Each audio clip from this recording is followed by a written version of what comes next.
Chananan, chananan. Is SportsCenter.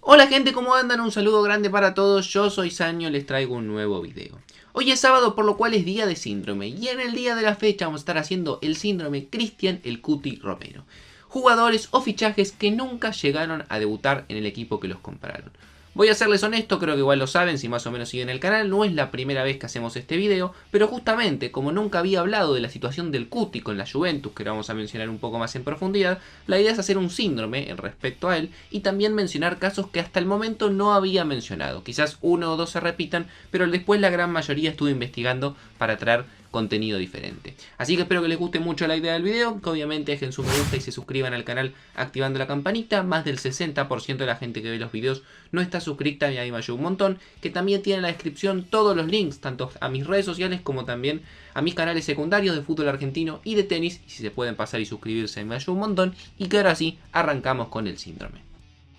Antes de arrancar con el video les vengo a recomendar OneFootball, una de las mejores aplicaciones del mercado y que además es sponsor oficial del canal. Vas a poder tener toda la información al alcance de tu mano, tanto de tu equipo como de tu selección favorita y de los equipos que quieras. Lo único que tenés que hacer es hacer clic en el link que encontrás en la descripción y ya la vas a estar descargando en tu teléfono de forma completamente gratuita tanto para iOS como para Android.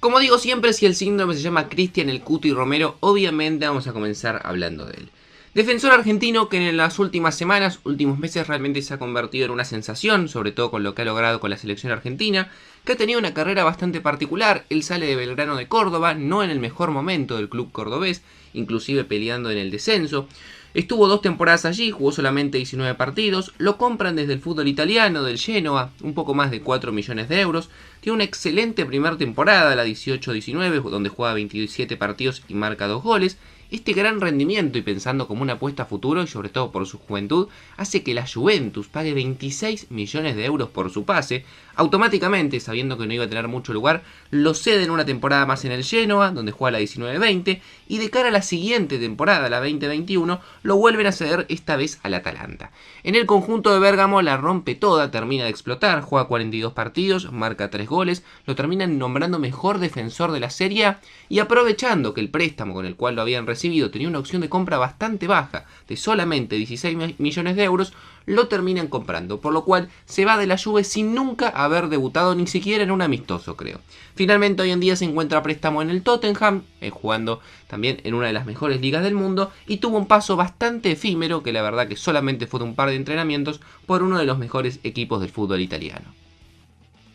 Otro caso un poco más conocido, que ya lo he mencionado en otro video si no me equivoco, es el de Diogo Jota. El futbolista portugués que arrancó en Paços de Ferreira, donde jugó entre la temporada 2014 y 2016, 47 partidos marcando 18 goles y brindando 14 asistencias en un muy buen nivel, lo cual terminó llamando la atención del Atlético de Madrid, que lo termina comprando a cambio de 7 millones de euros.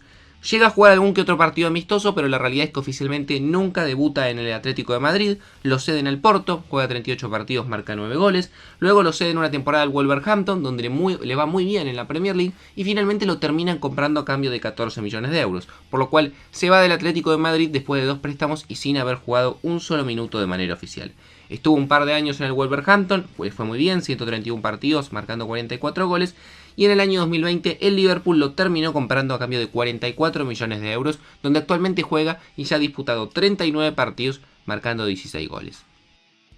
Nos vamos un poco más atrás en el tiempo para hablar acerca del delantero francés Sylvain Wiltord. Futbolista que comenzó su carrera profesional en el Stade de Reims, donde jugó entre el año 92 y 96, que lo compra el Deportivo La Coruña a cambio de 1.800.000 euros, que a poco tiempo de haber llegado a La Coruña lo terminan cediendo nuevamente al Stade de Reims, equipo en el cual él había expresado su deseo de salir y seguir avanzando, pero cuando llegó a España se encontró con una situación que no era la que esperaba, que era ser suplente en el Deportivo, por lo cual lo terminan cediendo nuevamente a ese equipo. Después de esa temporada se va al Girondins de Bordeaux, le va muy bien ahí, 136 partidos, 59 goles, lo compra el Arsenal en más de 17 millones de euros, juega 4 años, 175 partidos, marca 49 goles, después pasó por el Lyon, pasó por el Marsella, por el Metz y finalmente el delantero francés se terminó retirando en el Nantes de la segunda división francesa en el año 2012.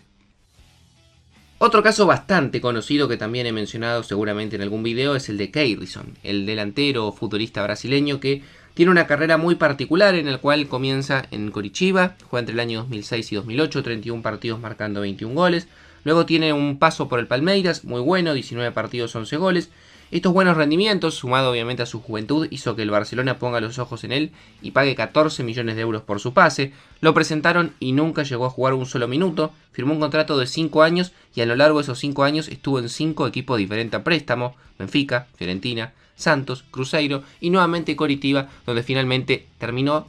fichando en forma libre una vez que terminó su contrato en Barcelona, sin ni siquiera haber jugado un solo partido de forma oficial. Después de eso, la verdad que su carrera se fue bastante para abajo, terminó jugando en varios equipos del ascenso brasileño y lo último que se sabe de él es que estaba jugando en el Palm Beach Stars, un equipo de Estados Unidos, pero que realmente ni siquiera está entre los más importantes a nivel profesional. Vamos a hablar ahora acerca del futbolista turco Caner Erkin, un lateral izquierdo con muchísimos años en el fútbol de Turquía, que comenzó jugando en el Manyaspor de ese país, que luego pasó por el CSKA de Rusia, que luego jugó un tiempo también en Galatasaray, que donde más tiempo jugó de forma continua fue en el Fenerbahce entre el año 2010 y 2016, 250 partidos marcando 16 goles, que venía de buenos rendimientos en la Superliga turca, quedó en libertad de acción y en la temporada 16-17 lo termina fichando el Inter. Sin embargo, en ese momento el Cuenta tenía de técnico a Frank de Boer, que no lo dejó entrenar, que no le daba minutos ni siquiera en los amistosos, que lo mandó con la reserva, con la división primavera del Inter, por lo cual a un mes de haber llegado de forma libre se terminó yendo a préstamo al Besiktas y volvió rápidamente a Turquía. Después lo terminaron comprando, nunca llegó a debutar en el Inter, jugó varios años en el Besiktas, volvió a pasar por el Fenerbahce y actualmente juega en el Karagümrük del fútbol de Turquía. Ya hemos hablado varias veces del Chelsea y todos los jugadores jóvenes que compra y que después no terminan teniendo lugar en el equipo. Un caso que quizás no muchos recuerden es el de Thorgan Hazard, el hermano de Eden, obviamente, que triunfó en el equipo londinense. Él comenzó su carrera en el Lens, donde jugó 16 partidos en el fútbol francés en la temporada 2011-2012. Con la llegada justamente de su hermano al equipo del Chelsea, termina firmando también él un contrato de 4 años, calculo que fue alguna especie de cláusula o favor que pidió Hazard, el hermano más grande, a la hora de llevarlo.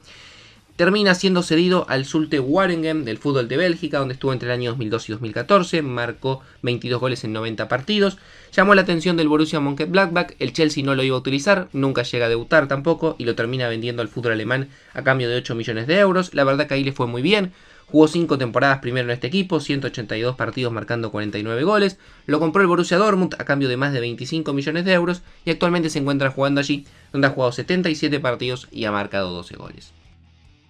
Por último, para cerrar el caso de hoy, vamos a hablar del delantero chileno Mauricio Pinilla.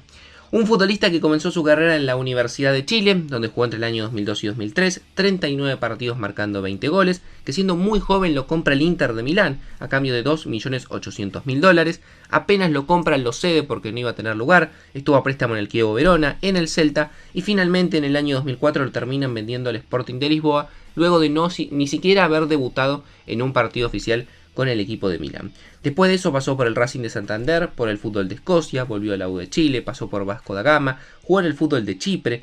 llegó nuevamente a Italia, donde en el Grosseto de la segunda división italiana jugó 24 partidos y marcó 24 goles, lo compró el Palermo de la primera división, jugó en el Cagliari, en el Genoa, en el Atalanta, volvió a Chile, donde jugó nuevamente en la U de Chile, su tercera etapa, y finalmente en el año 2021 se terminó retirando jugando en Coquimbo Unido, también de este país.